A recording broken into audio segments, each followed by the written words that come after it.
Hey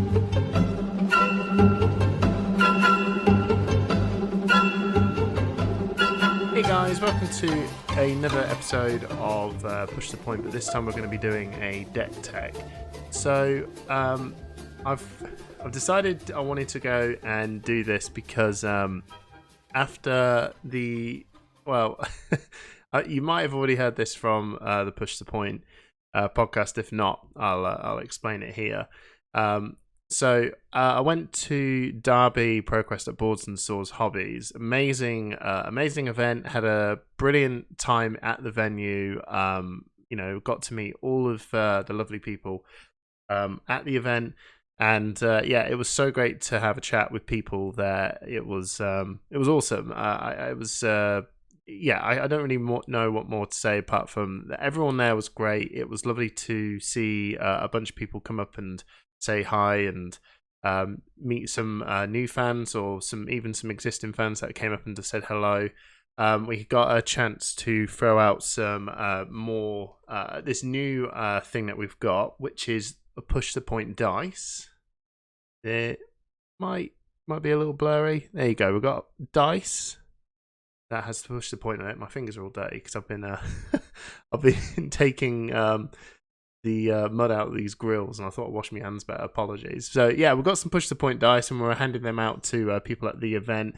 Simon was, of course, being a nice stingy player, saying that you can only get one if you beat him, whereas I was just too nice. I was just throwing them out left and right. Anyway, so I went to the Derby event, had a wonderful time. I brought 2 decks along. I brought this Viserai deck along, and I also brought along this Control Starvo deck, which I got cold feet on the day and thought, I'll play Starvo. And it completely was the wrong choice that I made, and I was not happy with this. So, I spent ages trying to work on this deck, this new Viserai deck. And I didn't play it, which sucked. But I'm so confident with it. I think this deck is, for me, the newer version that I've updated on since I went to the Kingdom Gaming Proquest. I only came 12th in that, but it was a really difficult field because the Starvo matchups are really hard. But I wanted to take the time today to sit down and show you what this deck is about and the new sort of tools that I've put in. I will give a little shout out to Rohan, who threw out an idea when he was testing with some of his friends over in New Zealand. And he threw out this new idea of adding this particular card in, which I will show you. And I think it kind of makes a bit of a difference. You could probably, obviously, per usual, just tweak around with with some of the ideas that I've brought along. But I thought this would be a good opportunity to sort of see what a different sort of Viserai deck would look like. Okay, so I'll start off with the equipment. So the standard Art Knight Skullcap, Bloodsheath Skeletor, Spellbound Creepers, and Rosetta Thorn. Don't really want to leave home without them. And we've also got this Vexing Quill Hand here. Now, if I think, again, this was pointed out to me again by Rohan and as well Hayden Dale, who kindly was showing off its uses. And honestly, the creating 2 rune chants off a dime just gives you so much versatility in what you want to do. Example, you're being really aggressive, you're not trying to generate a lot of rune chants, you can just pop the Vex and Quill Hand, and even if you want to pop a Bloodsheath Skeletor, and just those 2 interactions alone, you can think of it like a Heart and Cross Straps, where your next non-attack and attack action card is reduced by the amount of rune chants that you have. So, if you've got something that you want to play for free, like the best culprit of that, it would be a Rattlebones. Of course, you've also got Sonata as well. You've got that on tap when you've got that tempo and momentum. If not, then if you want to build a load of rune chants up, you can always like Mordred Tide into Vex and Quill Hand, creates 3 rune chants, and then you can probably just end your turn on a spellblade. I'll read the runes, sorry. So that will just create 9 rune chants straight out of nowhere. Now, it doesn't take away Grasp, because Grasp is still a very, very good card to use. I would probably think that you would swap that in if you were needing just that little bit more armor. So Lexi, Katsu, probably even Estavo. Maybe not Old Him and Bravo. You could probably still run Vex and Quill Hand because they're good and they can create a lot of pressure, but you can probably build up those rune chants and finish them before you even get to that point. But the Grasp, when it comes to Stavo, he because of his constant dominating slamming ness, which I'm sure you all know by now, having that 2 extra armor will probably just help swing it around. It's very minor, but it's worth giving it a go. So Grasp isn't out of the picture, but Vex and Quill Hand is the new hotness. I highly recommend you giving that a go. And I mainly put this in my main deck, unless of course, again, if you're up against Katsu or Lexi, where blocking up some key attack moves is probably where you might want to run Grasp, but have a run around with that. Now, we're going to move on to the attack action cards. Now, you probably noticed something a little bit different from my last video if you've watched that I am not running the Spellblade Assaults anymore. I've swapped them out for Spellblade Strikes. Now, what I'll do is I'll go through each of the attacks, and you'll probably notice that my main board attacks have a slight, their pitch cost, or their cost to play, sorry, are a bit different. So we've got Meet and Greets that cost 1 for 4. That's good. Spellblade Strike again, 1 for 4. That's really good. And you've also got the new Swarming Glowing Veil, which is 0. And let's be frank, it's got to go again. And if you're playing it right, it is coming in for 4. You know, on odd occasions, it can come in for 3.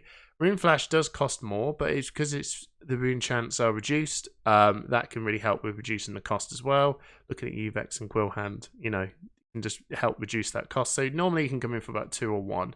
So the main attacks here are changing up the cost to play them right. And when you've got some Frostbites kicking about, or that brand new awesome looking shield Stalagmite blocking up your turns, if you're playing Spellblade Assault, it is a good card, by the way. It's, you know, I still highly rate it, but I think with the Spellblade Strikes, it doesn't really change up too much in terms of the go wide thing, because if you pay, even if you don't get the Frostbite, you can play Meridian Skies, play Spellblade Strike, and then you've got 2 resources float in. You've got 2 rune chants made because you've obviously played a non-attack action card, and Viserai gives you a rune chant, Spellblade Strike gives you another one. So Rune Flash is only reduced, it's going to come in for 1, so you still got that 1 resource, so you can still play your Rune Flash, and then you can still follow up with the sword.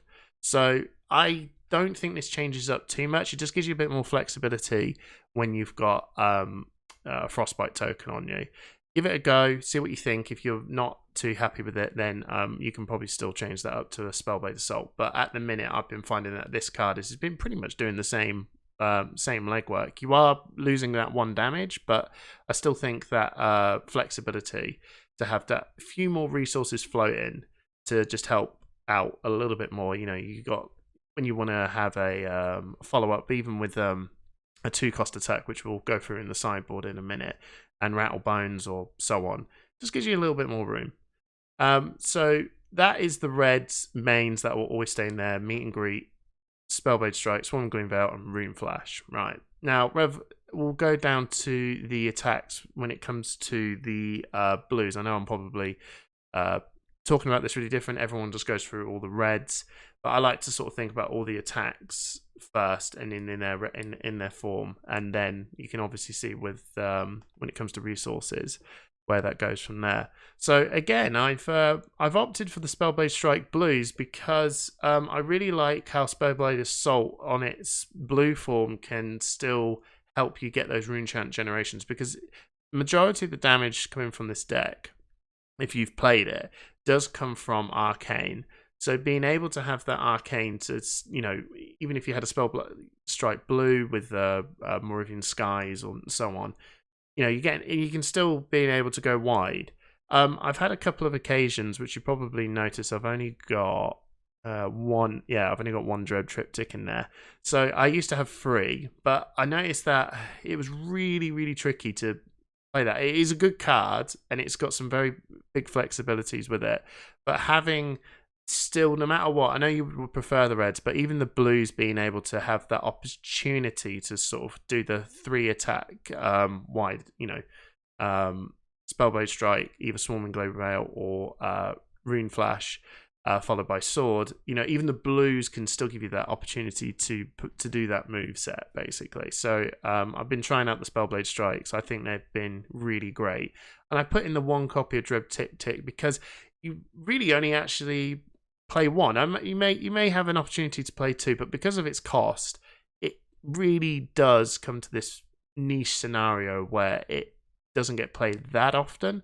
And when it does show up and you've got that Mordred Tide turn, that is really good. But I don't feel like I need to have 3 copies of it, because it's not something I'm like, oh, I really wish I had a Dread Triptych, sorry.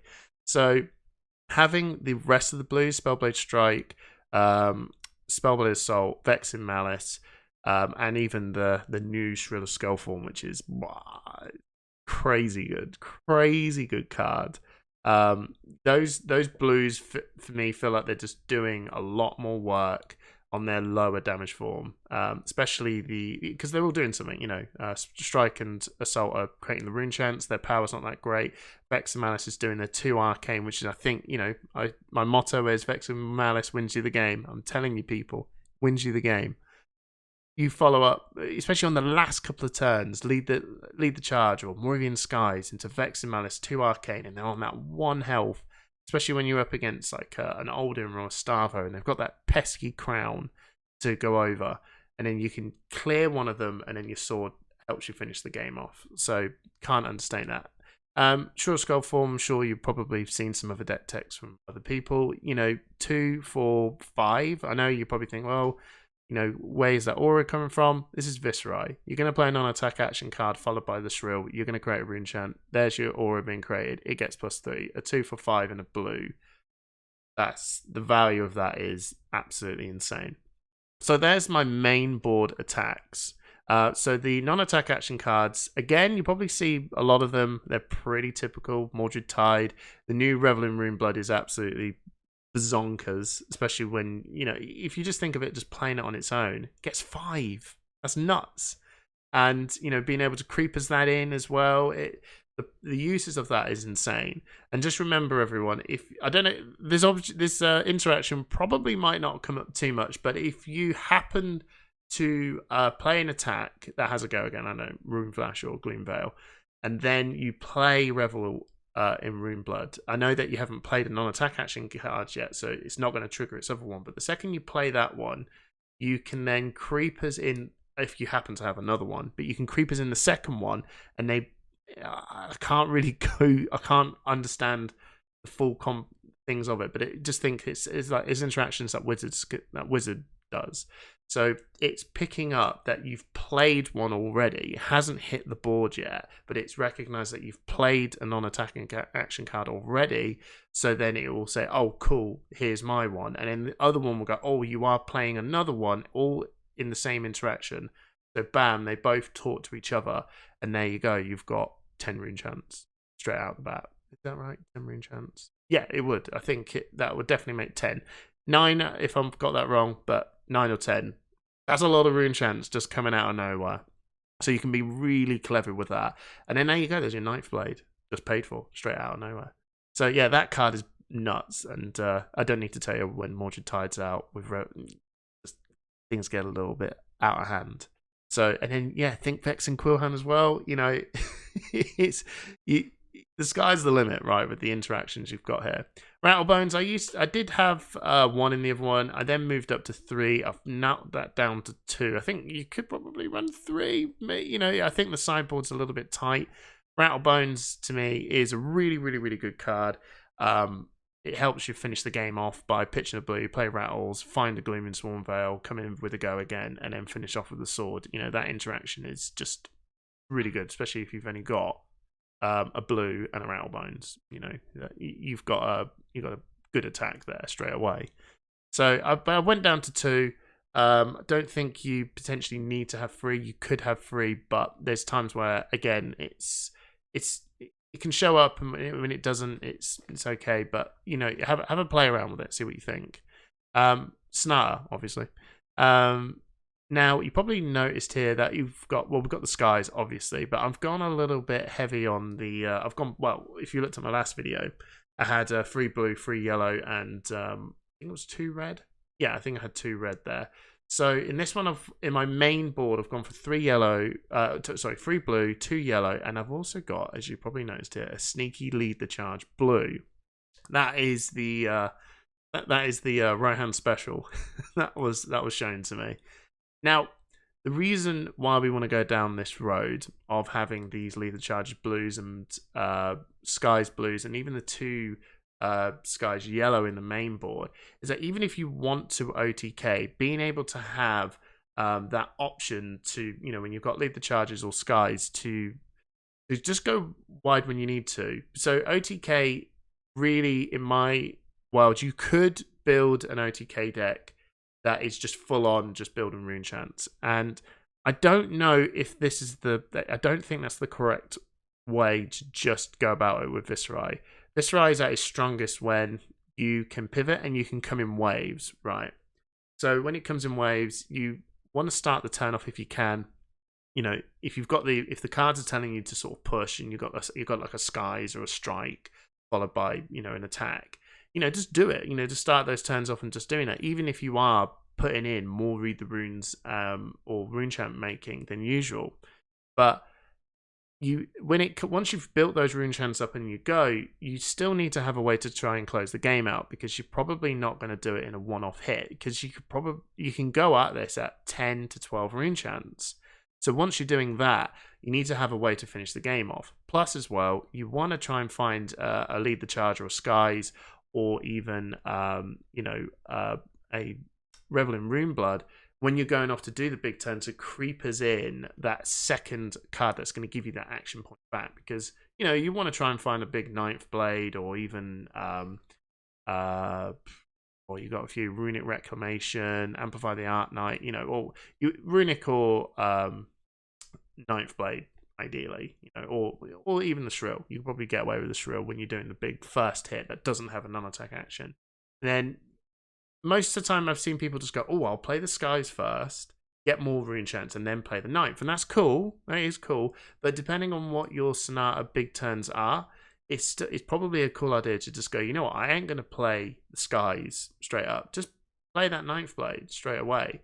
And then you can creep us in the skies or lead the charge, giving you the action point back from that attack. And then you can also follow up with another attack that doesn't have go again, like Gloom Veil or Rune Flash or Meet and Greet, to then get that card to have a go again. So you're really, really extending your turns with big attacks. So it's just a food for thought, really. And I think having the lead the charges and Moving Skies in there in that main package just gives you flexibility. There's ways you can use them, even when you're just trying to build up rune chants to do a big turn. If you're doing that against pretty much any Guardian hero, I think they're good cards to have included. I did take out the Oath of what was it called again? I think it was the Oath of the Oath of the Art Knight. That's it. So I took that out. I think it was a really hard one to try and take out. But again, that's where the leader charges swapped places with that. You are taking out a 3 block for a 2 block. That's a bad thing. You are losing the ability to get rune chants from that, which is, again, that is a hard sell. But I think at the same time, you're giving yourself a little bit more options, especially when you don't want to go down that rune chant building path and you need to be a little bit more aggressive, especially if you're playing up against Prism. And lead the charge against Prism is a very good card. Prism likes to make a lot of auras, or Spectra, sorry. And that card's going to really help you push through. So give it a go, see what you think. And if you're not a fan, probably swap them back up over to the Oath of the Art Knight and go from there. So that is the main board that I've moved in. So on the right here, where the Grasp of the Art Knight and the Lead the Charges are, this is my sideboard, right?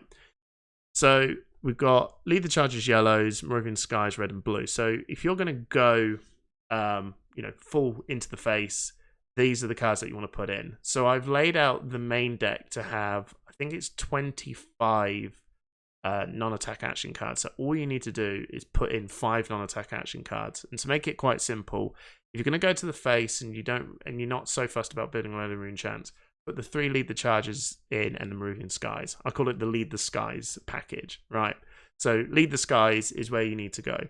And if you're going to be building up loads of rune chants, then you can just move over to the read the runes red and yellow. Actually, I've made a little mistake there. So the read the runes red are actually in the main board the whole time. So this is good card, very good card, very flexible. Especially if you just you can do a cheeky move, which I know that Matt Light will go, oh, there was a thing that happened. Anyway, regardless, the interaction was still very good. Gloom Veil, play that with no go again. Creepers in and read the runes, makes 2, or if you've got read the runes yellow, 2 or 3 rune chants, and then all of a sudden Swarming Gloom Veil has got its non-attack, all of its requirements to get +1 go again, and its on hit effect just fired off then. So you're actually using read the runes to give an attack go again. It's a really, really cool interaction to do. So yeah, and plus if you've got an off turn and you don't really, you had to block up a big turn, having read hanging around just to make 3 rune chants to set up a next turn later on is just really good. So we're going to move on down to this is so back to the sideboard. If you're going to go full to the face again, lead the skies, yeah. But if you're going to go rune chant building, you can go read the runes and Runeblade Barrier. Now that card was not been in for a little bit, and I think that card is a really good include to put in. It's probably have a little play around, have a test around with it. If you're not happy with the fact that you've got to sort of defend your rune chants a little bit, which I'll explain on a certain matchup, I think it's a very good call. You could probably change them out to rune the incantations. Or if you want to, you could probably just put in the O for Art Knight in instead of them if you really want to. But the interaction I like with Roomba Barrier is if you're against Chain, right? Now it's looking at this a little bit differently, where if you're going to play up against Chain, I think that you might not be able to win that race, and if you are, cool, brilliant, but Runeblade Barrier, if you've got like an opportunity to build up a load of rune chants, you're just using them as armor is going to help that. And if you're thinking you're losing that race, you want to probably just look at trying to fatigue them, right? So I know it's very counterintuitive. Your rune chants are precious, right? But if you've got all those leader charges and you're putting that pressure on, having if you just like had the I don't know, you could probably Vex and Quill Hand, or you've had a turn where you didn't have much and you had to read the runes and you still had to block up again, and you can have a Runeblade Barrier and you play that down. That's just going to give you the breathing space to go, cool, you've got to sort of chip through like 8 or so armor before you even get started. So they're kind of throwing the cards that they're aiming for your health because they're on a timer, and now you've pretty much just given them a massive block to try and deal with. That's just going to throw some of their key moves out of the way to try and get through this. And even if they decide, oh no, we're going to turn it down a bit, you can go, cool, I'll just I can block this up and I can have a bigger move for next turn for a Sonata or something like that. So Runeblade Barrier, I believe, is a very, very cool card to include, especially when you're up against Chain. Against maybe Bravo and everything like that, maybe not 100% sure, because their dominates are going to absolutely just tank your rune chants, and you really do need them to clear out. So have a play around with it, see what you think. If you're liking that idea, I think it's a really good interaction against Chain. But if you don't want to use that, you could probably just don't put the Runeblade Barriers in, and just put in some needless charges or even skies to replace them. I didn't initially have these Runeblade Barriers in my deck when I was playing up against the Starvos, and I felt like the Read the Runes, the yellows and the reds were kind of enough, really. I did have some Oath of the Art Knights in there, and there 1 or 2 times I did play them, and they do make a lot of rune chants, especially when you've got a Mordred tied out. But I think you could probably sneak away with it, maybe. So give it a go, see what you think. But the Runeblade Barriers are a very good to include against Chain, and he is a pretty crummy matchup. But have a go with that. So again, make it very easy. I'll say it again. Lead the skies if you're going aggressive, and rune chance if you're not. So there's your 5 non-attacks that you can port into, and you can be very flexible with them. I'll go over to the defense reactions. Pretty simple. I like the sync blows are good against when your Alexis and your Katsus and so on. If you're feeling a little bit like I need to have something to try and take the edge off things, you could probably put the sync blows in. Immovables are obviously there against Starvos. I don't even think you need them against normal Bravo and Oldhim, because they are good, but it's just Starvo, man. Starvo sucks, right? Starvo's not the best of matchups, which is probably why a lot of people aren't moving over to it. But with a bit of pressure, I've won a couple of games with them. You come in waves, put a bit of pressure on, build a load of rune chants, throw that at them, come back with a bit of pressure, and Immovables just helps you just take a bit of the edge off if you can get that into Arsenal. If you don't, you are kind of at the mercy of their slams. But they're also, at the mercy of their of their draws as well. But the second they got the Pulse of Candle in their hand, you're in absolute trouble. So yeah, give it a go. That's my defense reactions. Now we're going to move over to the attack actions. Now this is where I think quite fun. Really, this is where a lot of the fun of the deck is. You got your Ninth Blades, Reek Corruptions. They could probably even be Consuming Volitions, which is 1 for 4. If you dealt arcane damage, if this hits, discard 1 card. This one is if you've just created an aura, when this hits, discard 1 card. So it is really, really good. They're both trying to do the same things. One of them costs 1 less, but you need to hit arcane damage, and the other one just does it off the back. Have a go with either of them. I think you need to have something like this, especially when you're playing up against Lexis or Katsus, or even putting some pressure on with Prism potentially as well. It's you kind of just playing around with cost values a bit. So Reek Corruption is better. But it just costs more, and that cost too can be a little bit clunky at times. Whereas Consuming Volition is like, yeah, that's sick. It's the cost value and everything's better, but you got to land the arcane, which can be a bit awkward, especially if they know it's coming. It's not something that you want to put in against big, heavy, defending heroes like Guardians and stuff like that. If you know they're going to be defending up a lot of what they're going to do, this card might fall off a little bit, but it's worth a little go, right? But Ninth Blade, Reek Corruption, Runic Reclamation is a really cool card. I actually, I like it. I saw it at first and was like, whoa, this is cool. It's got Viserai on it and everything. 3 for 7. Oh, that's sick. If it hits, destroys an aura and makes a rune chant for me. This is all good. This is all really good. The cost for the attack is brilliant. The blocking for 3 is very good. The on-hit effects is good. It depends on who your matchups are. If you somehow, I don't know how you manage to, but if you can somehow bait them out and get a Runic Reclamation off if against chaining, you can take out one of their soul shackles. I mean, that's going to be nuts. But, you got to be a little bit clever with it. But mainly, this card is Prism, as you can probably tell. You can, it's a 7 block, good for auras, and if it lands there, well, they're in a heap of trouble because they do not want to lose an aura after getting hit in the face. That their whole plan is for you to take their auras out, not them. But this is doing 2 for 1 basically. So this is an auto include if you put it in Prism. Triller Skull Form. 2 for 7. That's values are nuts. The value is nuts. Maureen Sky's Shriller Skull Form. You thought 4 was annoying? Try 7. That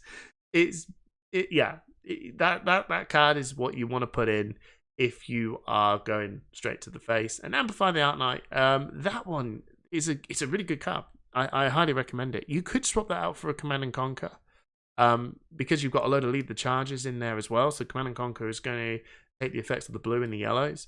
But the Amplify the Art Knight, you can get a lot more from the rune chants being reduced down. So either or, Amplify the Art Knight is the very good card to pick in if you haven't got Command and Conquer. But Command and Conquer is also good. So yeah, you can just use that. It's a really good card if you're up against Lexi or Katsu or other other heroes that are just not going to block, Prism, so on. The only thing that's making Command and Conquer fall off slightly a little bit is because of how popular Starvo is, and as well, Prism can really just bait out a lot of their arsenals as well, because they'll just put that aura that they can get an instant out. You come in with a Command and Conquer, they just throw the aura away. You know, and with the Guardian, especially Oldhim and Starvo, Command and Conquer's just naff now because they can just throw the arsenal away and put it into their hands. So Command and Conquer's kind of fallen off a little bit, but it still has some very good uses when you're up against, you know, people that really want to keep their arsenal. And Viserai is also a very good hero, and Command and Conquer can work really well against Viserai. He values his arsenal just as much as all the other heroes that can't rock about with it. So especially, you know, Ranger and stuff. So if you don't have a Command and Conquer, just slam into Amplify the Arc Knights. It's doing its job. You can, if you're playing it correctly, you're going to have a rune chant floating around, so it's going to be a 2 for 6, just like Command and Conquer is. It can definitely have some different, free value out of it, especially if you've got Revel and so on. So it's a really, really good card to use. So I thought I'd put that in for people that are struggling to get Command and Conquer. And if you do have it and you want to use it, and you think your meta is going to be thrown around with a bit of Viserai and Lexi and Katsu's and stuff, put Command and Conquer in.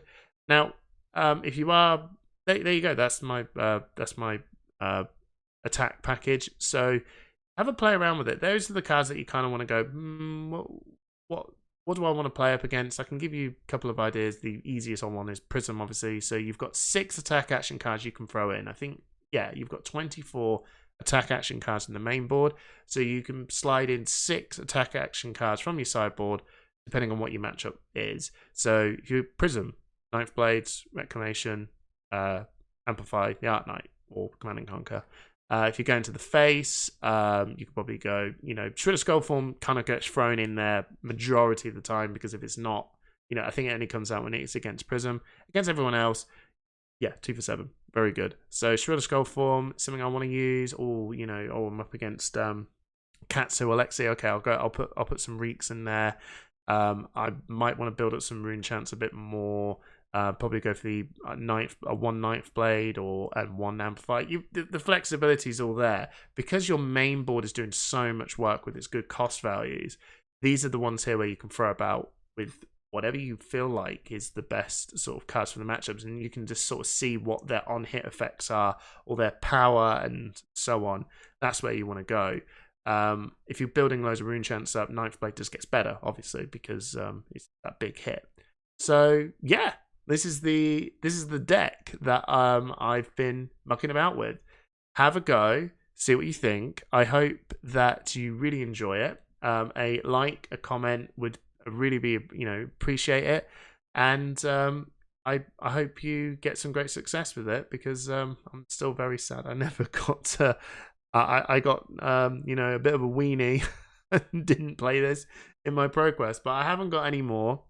So this is my this is what I would have taken. I've been playing around with it, and I think it's a really, really good deck. So yeah, I hope you enjoy. See you later.